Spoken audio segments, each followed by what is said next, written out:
The dating hashtags on TikTok tell you everything, okay? So the 20-year-old women are talking about their rosters, hooking up, essentially how to be a red flag.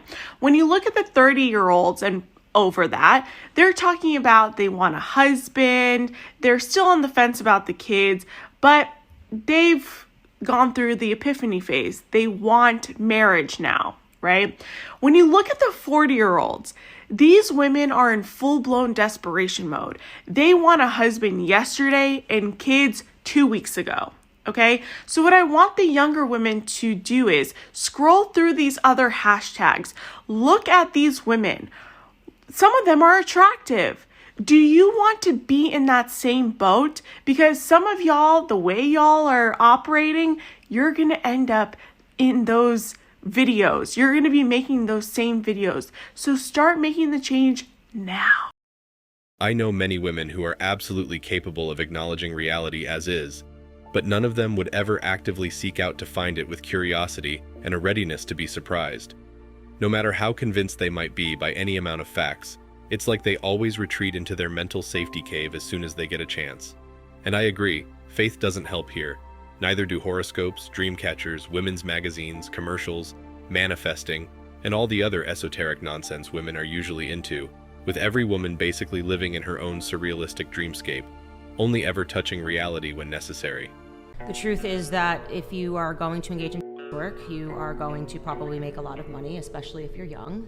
You're on a very tight rope. As you get older, your value goes down, and men are going to want women that are younger and available to them. And the truth is that high value men don't want to date women that are workers or even women that aren't workers and are freely available on the internet for other men to see. What we're talking about is biological proclivity. What men are doing when they first say, it sounds amazing to date a or to date a prostitute or to date a worker, there's this instinct to have, it's going to be amazing to have all the time. But then when they realize that actually a form of wanting to be in a relationship is feeling that there's a mystery to a woman, that there's something that's yours, there's something that's sacred, there's something that's powerful and beautiful that just you share.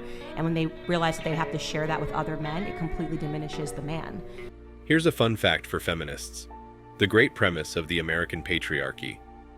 When the 19th Amendment to the U.S. Constitution was passed, granting women the right to vote, every single member of the American Congress was a man. If there truly was and is a patriarchy that truly seeks to oppress and repress women forever and ever and ever in all of history of ever, then the 19th Amendment would not have been passed by a group of all men. Women are picky. They're very, very, very picky. Women are even picky about themselves and about other women, right? So if you have a guy that has like his phone and he pulls up an Instagram picture of a girl and he looks at her and he's like, oh, she's hot. That's it. She's hot. That's enough. I guarantee you if he shows that image to women around him, say, I'm going to make it relatives because otherwise it complicates the matter. Say he shows his sister, his, cousin, whoever, and they take a look at the photo.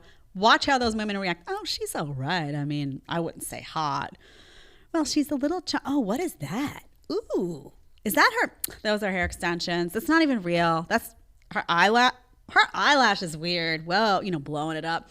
So that's a huge discrepancy too, because women are very, very picky. They're very hard on other women. They're very hard on themselves. They're very hard on guys. Very, very hard on guys. The feminist movement was fighting for equal opportunity for women in education and the workforce. The sexual revolution was fighting for all sorts of sexual freedoms. Cosmo, we pretended that this sexual revolution was a freedom for women. It actually was not. It was actually kind of a slavery. But we pretended it was freedom for women. And over time, as the sexual revolution and the women's movement got identified closer and closer together, a lot of women began to buy into that illusion. Men live in reality. Women live in storylines. Women are great readers. People are like books. Society dictates what they should think. It's the easy way so they don't have to do the hard ethical side of life. Victim forever has no responsibility. He did it wrong. I am perfect. Bad boys are without long-lasting value, so easy to drop. Good men bring morals up, not so easy to live with, except when they are married and divorced. Persuading women to pursue careers and education is what started the imbalance between the sexes in the first place. There's nothing wrong with a woman who is smart and high school educated, but colleges have turned into indoctrination factories for feminists, ideology, and several generations of women from being mothers, wives, and homemakers. The things that science says make women the most happy. Gender roles exist for a reason, and it's rooted in the biology and psychology of the sexes. There are downsides to both, but traditional gender roles are what make for the best and the happiest of families, which are the cornerstone of any functional society. People must realize that life is supposed to be for family. It's where contentment comes from. I wish I could re-educate women and tell them that having stuff means nothing. Sexual freedom is having the freedom of choosing a mate for life, instead of parents choosing him. It's having the responsibility of making sure you develop sound relationships, for not just you, but your children and grandchildren. And when it comes to selecting a man, there's only one thing a guy can do: be attractive. Anything else is doomed to failure unless you are rich. They will ignore the attraction for money. Women just want content for their lives. Even if they are not making videos or excessively posting on social media, they still want stories, drama, validation, etc. They want to be the main player in their friend group. They like to show attractive men to their group regardless of the man's personality and character. Ironically, the worse the guy acts, the more content they have. Just being happy with a good guy is too boring, and will lead to a woman being an NPC and on the fringe of their friend group. That is a nightmare for a woman. If you're not as strong, courageous, and wealthy as women want you to be, you should just realize that women aren't worth fighting for. You will always only be the fourth or fifth choice, and that is not what we men dream of. Life as a single person is neither better nor worse than with a woman, but it can be a lot calmer. It's simply not worth working extremely hard on yourself just to please a woman. If you enjoy muscle training, you should do it, but not to please a woman. The problem with different rules for different men is very apparent in the Me Too movement. Being an unattractive guy can lose your job as women seek to oust you from their workplace in favor of more attractive men. Lawmakers refuse to acknowledge this side of women, and we got tropes like "believe women." This side of women has been a disaster for the workplace. Any woman that seems to have masculine energy, but says that a high-value man will bring out her feminine energy and make her like a child, seems like a huge red flag to me. Her true character has to come out eventually. Unless the guy is actually attracted to her initially because of her masculine energy, it has to be a dead-end relationship. The problem many men face is that they feel so invisible to women, and there are many decent-looking guys out there who fall into this category, that when they see this woman, they don't feel confident that this woman will respond well, and even before they go up, they already feel like an imposter and have the imposter syndrome as soon as they go up and approach them. I mean, how many men ever get approached by a woman who looks like the woman in this video, or just any woman, period? With the promise of freedom from males, feminism has devastated the majority of Western women. Women need males more than they realize, because they are unhappy at work and are turning into crazy, lonesome cat ladies. But they won't confess it as long as it is taboo to do so. In the future decades, as our culture gets more conservative, they will eventually come to recognize it. Then, rather than saying they need males because it's true, women will claim they do because it's fashionable to do so. When ladies scream out for males to assist them, a lot of men will genuinely respond and come to their aid, restoring the supposedly traditional connection. Once they appeal to men to assist them, Neotraditionalism will make a comeback. Then, it's likely that many men will respond to their appeals and come to assist them. In exchange, they'll receive conventional relationships, and a new variety of neo-traditionalism will manifest itself. Women will suddenly claim to care about males in this scenario, thereby forcing men back to the negotiating table. You see, women were sold the dream of feminism, in which they thought they'd be living the life of luxury, wealth, world, travel, luxury clothing, designer handbags, and heels, and countless men simping around all of them.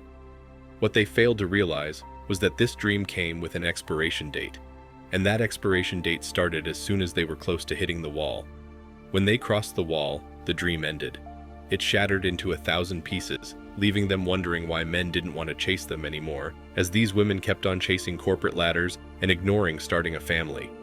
At the end of the day, you can't beat nature. Nature has its roles for men and women. The sooner women realize that, the better their lives will be. Women are now realizing the dream of feminism wasn't really a dream, it was a fantasy.